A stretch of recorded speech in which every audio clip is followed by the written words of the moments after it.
Thot se ajo atëherë ka pas 12 vjet. Po. Ku punoj ke ndërtesa aty, e në më tha mu, vajzën tha, pse se mirë, tha, të punoj, tha, do të nejfe do një gjo, po tha shëreje është, po tha, do të nejfe do një gjo, tha. Vajza jote 12 vjet. Po, 12 vjet. E në unë e mora vajzën, e fejtan punë ti me mu, për të pastruaj, unë kisha besim shumë kaj, se njef shumë moti. Po çfarë personi u duk të kështu? Ky 74 vjeçari AD nga fshati Çegran? Shumë pozitiv, shumë njëri i mirë, nuk e kisha besau se do e bëj këtë gjë. E në unë vajzën e lash në dorë sigurta, i disha se njëri i mirë, ma mirë të menja se mund të bëjë do një punë kështu. Ama ju fshishin një të ndërtes me vajzën? Unë isha ndërtes, isha të pastroj, të rrugulloh. Kur vajzën e ka marrë ke podrumi atje poshtë, ti dëftohet çfarë ilaçesh për të përdor, kur e kishte prek ai vajzë. Njëherë vajzën tonë e merrnin në podrum. Po, e ka marrë ke podrumi atje. E ne kur erdhën trema, më çolloi vronët nisan, si me lot ishte. E thash, pala që shka, thash. Hipi trema, a i tha, pinal, tha, meri ato partallat e në jesë pres kanal. Vajzës tonë dhe 12 vjeçari kishte 74 vjeçari i tha, beri pjesët e në hes tërmo. E në hajde tërmo. E në njova, thash, qishtat?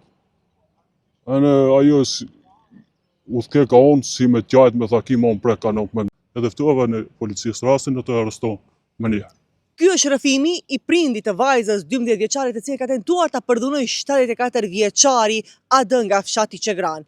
Këto janë të pasurit të cilët marrin zemër nga gjykata dhe prokuroria dhe janë me dënime minimale për veprat e tyre edhe për t'i shfrenuar epshet e tyre shtazarake të pedofilisë, po sigurisht ata të cilët kanë para, edhe në emisione tjera të cilat i kemi prezantuar pa cenzurë, kuptohet që nuk mbajnë burg. Tani po ua tregoj pse.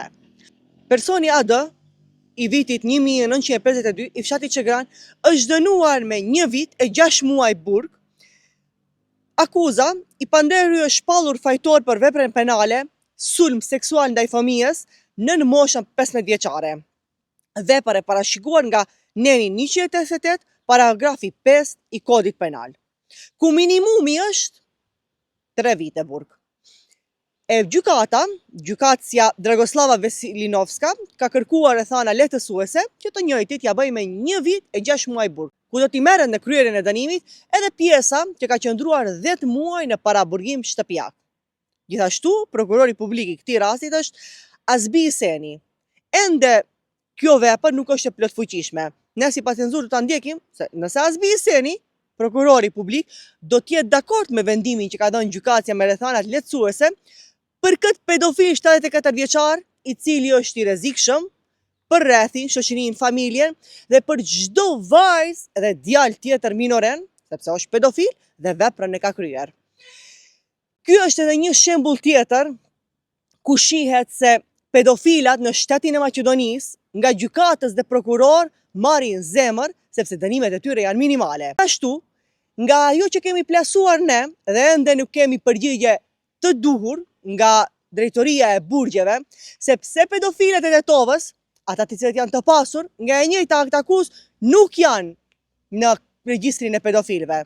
Gjithashtu, siç e dim, raste të tjera, rasti i fundit në Tetovë, ku vajza 14 vjeçare ishte trafikuar para disa ditëve, por ende nuk është bërë e plotfuqishme, i akuzuari i parë është dënuar vetëm me 3 vjet burg për veprën trafikim me fëmijë. Raste mjaft shqetësuese, pa cenzurë, do t'jetë vazhdimisht në luftë me këto pedofil, me gjykatës dhe prokuror të cilët dëshirojnë t'i mbrojnë të njëjtat. Ju lutem, shkoni te regjistri i pedofilëve.mk. Është një web faqe, nuk janë të gjithë pedofilat, ata të cilët kanë para nuk janë aty. Por të tjerët janë aty. Ju mund t'i shihni, t'i njihni dhe t'i mbroni vajzat e djemt tuaj. Janë në rrezik të vazhdueshëm nga këto pedofil.